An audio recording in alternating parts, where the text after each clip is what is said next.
तो नमस्कार दोस्तों, स्वागत है आपका अपने अपने YouTube channel electrical with cute boy में। तो आज हम एक इम्पॉर्टेंट फैक्ट पे डिस्कस करने वाले हैं कि कैपेसिटर बैंक्स जो होते हैं ना हमारे, उसमें ब्लीडर रेजिस्टर का क्या काम होता है। ब्लीडर रेजिस्टर कई बच्चे पहली बार भी सुन रहे होंगे और जिन्होंने सुना हुआ है वो भी ये वीडियो देख सकते हैं और जिन्होंने नहीं सुना हुआ इसका रोल वो भी जान सकते हैं। ठीक है कि कैपेसिटर बैंक्स जो होते हैं, पावर फैक्टर इंप्रूवमेंट डिवाइसेस जो होते हैं जैसे कैपेसिटर बैंक्स वगैरह, इनमें ब्लीडर रजिस्टर की क्या इंपॉर्टेंस होती है, ब्लीडर रजिस्टर क्यों लगता है इनमें। ठीक है, तो जब भी कभी कैपेसिटर बैंक्स की मेंटेनेंस करी जाती है ना, यानी कि मान लो सब स्टेशन है कोई और कैपेसिटर बैंक की मेंटेनेंस करनी है, तो कैपेसिटर बैंक की मेंटेनेंस करते वक्त क्या रहता है कि सबसे पहले कैपेसिटर बैंक की जब हम मेंटेनेंस करते हैं ना, तो हम कैपेसिटर बैंक को आइसोलेट करते हैं मेन सप्लाई से। तो जब भी हम कैपेसिटर बैंक को आइसोलेट करते हैं ना मेन सप्लाई से, ठीक है, तब भी कैपेसिटर बैंक के अंदर काम करते वक्त शॉक लगने का खतरा होता है कैपेसिटर बैंक में। अगर हमने मेंटेनेंस के दरमियान कैपेसिटर बैंक को, मान लो सब स्टेशन में या कहीं भी किसी भी इंडस्ट्री में कैपेसिटर बैंक की मेंटेनेंस हो रही है और कैपेसिटर बैंक की मेंटेनेंस के दरमियान हमने मेन सप्लाई से कैपेसिटर बैंक को आइसोलेट भी कर दिया, ठीक है, डिस्कनेक्ट भी कर दिया, उसके बाद भी कैपेसिटर बैंक में शॉक लगने का खतरा होता है। अब आपके मन में सवाल आएगा कि कैपेसिटर बैंक को तो हमने मेन सप्लाई से आइसोलेट कर दिया लेकिन तब भी शॉक लगने का खतरा क्यों होता है। आपने अगर कैपेसिटर को ढंग से पढ़ा हो बेसिक इलेक्ट्रिकल में, तो आपने एक चीज समझी होगी कि कैपेसिटर बैंक जो होता है ना, उसमें कुछ ना कुछ स्टोर्ड एनर्जी रह जाती है। ठीक है, कैपेसिटर जो होता है ना उसके अंदर कुछ ना कुछ स्टोर्ड एनर्जी रह जाती है। इसी तरह कैपेसिटर बैंक जो हो जाता है ना, जब भी कभी मेन सप्लाई से अगर आइसोलेट कर दिया जाए उसको मेंटेनेंस के दरमियान, तब भी उसमें कुछ ना कुछ स्टोर्ड एनर्जी रह जाती है। ठीक है, वो परफेक्टली डिस्चार्ज नहीं होता। ठीक है, अगर तो वो परफेक्टली डिस्चार्ज हो जाए तब तो हमें कोई ब्लीडर रेजिस्टेंस की रिक्वायरमेंट नहीं है, पर उसके अंदर कुछ ना कुछ स्टोर्ड एनर्जी बच जाती है। ठीक है ना, वो स्टोर्ड एनर्जी किसी तरह डिस्चार्ज हो जाए किसी रजिस्टर के थ्रू, वो जो डिस्चार्ज करने का काम करता है ना कैपेसिटर बैंक के अंदर, वो ब्लीडर रजिस्टर करता है। समझ आई बात। तो ब्लीडर रजिस्टर एक तरीके का डिस्चार्जिंग मीडियम है, कैपेसिटर के लिए एक्ट करता है वो, क्योंकि मेंटेनेंस के दरमियान जो हमारे पावर फैक्टर करेक्शन डिवाइसेस होते हैं उनके अंदर जो कैपेसिटर बैंक्स होते हैं, कैपेसिटर्स होते हैं, तो कैपेसिटर बैंक के अंदर कुछ ना कुछ स्टोर्ड एनर्जी बची रहती है।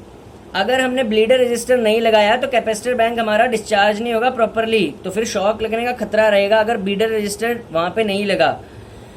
ठीक है, अगर कैपेसिटर बैंक में ब्लीडर रजिस्टर लगाते हैं तो जो स्टोर्ड एनर्जी होगी ना कैपेसिटर बैंक की, वो डिस्चार्ज हो जाएगी उसके थ्रू। ठीक है ना, प्रॉपरली, तब फिर कैपेसिटर बैंक में हम आराम से काम कर सकते हैं मेंटेनेंस के दरमियान, क्योंकि फिर कैपेसिटर बैंक पूरी तरीके से सेफ है काम करने के लिए। क्योंकि जो स्टोर्ड एनर्जी होती है आइसोलेट होने के बाद भी जो बची हुई स्टोर्ड एनर्जी होती है वो ब्लीडर रजिस्टर में डिस्चार्ज हो जाती है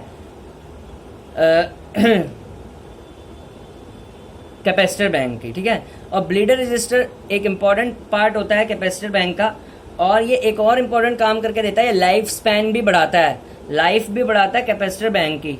क्यों?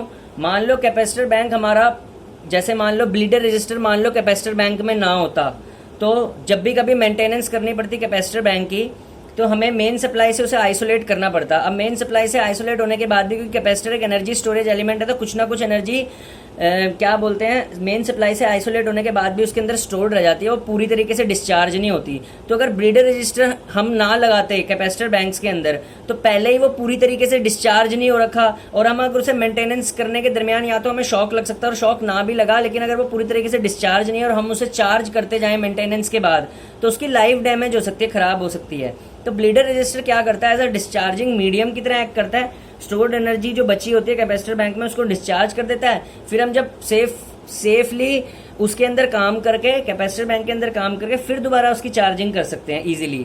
तो ये लाइफ स्पैन भी बढ़ा के रखता है ब्लीडर रजिस्टर। ठीक है, तो अगर आपको ये वीडियो पसंद आई तो लाइक करना, सब्सक्राइब करना। यार मैंने ये देखा है कि जो भी जेई के चैनल है ना या एई के चैनल है, यानी कि जो भी टेक्निकल चैनल है ना, उन पे कोई अच्छी गाइडेंस देने वाला बंदा नहीं है।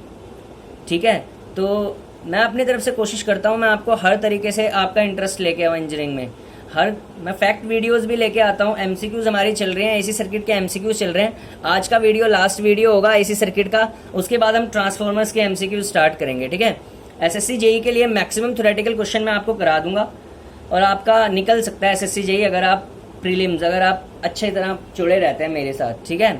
और स्विच गियर एंड प्रोटेक्शन में कल मैं पढ़ाऊंगा डाइलेक्ट्रिक स्ट्रेंथ वाला पार्ट, ठीक है।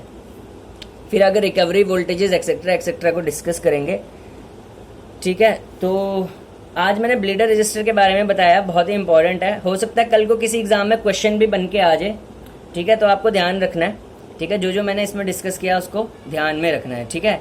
थैंक यू, ठीक है। तो मैं इसीलिए इस फील्ड में उतरा हूँ, ठीक है, कि जेई की जो यानी कि जो जितने भी टेक्निकल स्टूडेंट्स हैं उनकी रुचि लाई जा सके टेक्निकल फील्ड में, क्योंकि इंजीनियरिंग बड़ी ही इंटरेस्टिंग चीज़ है।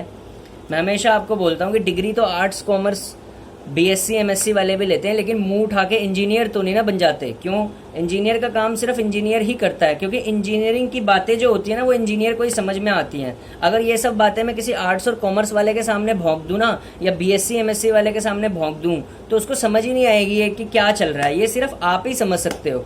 क्यों? क्योंकि आपने इंजीनियरिंग को पढ़ा है, ठीक है ना।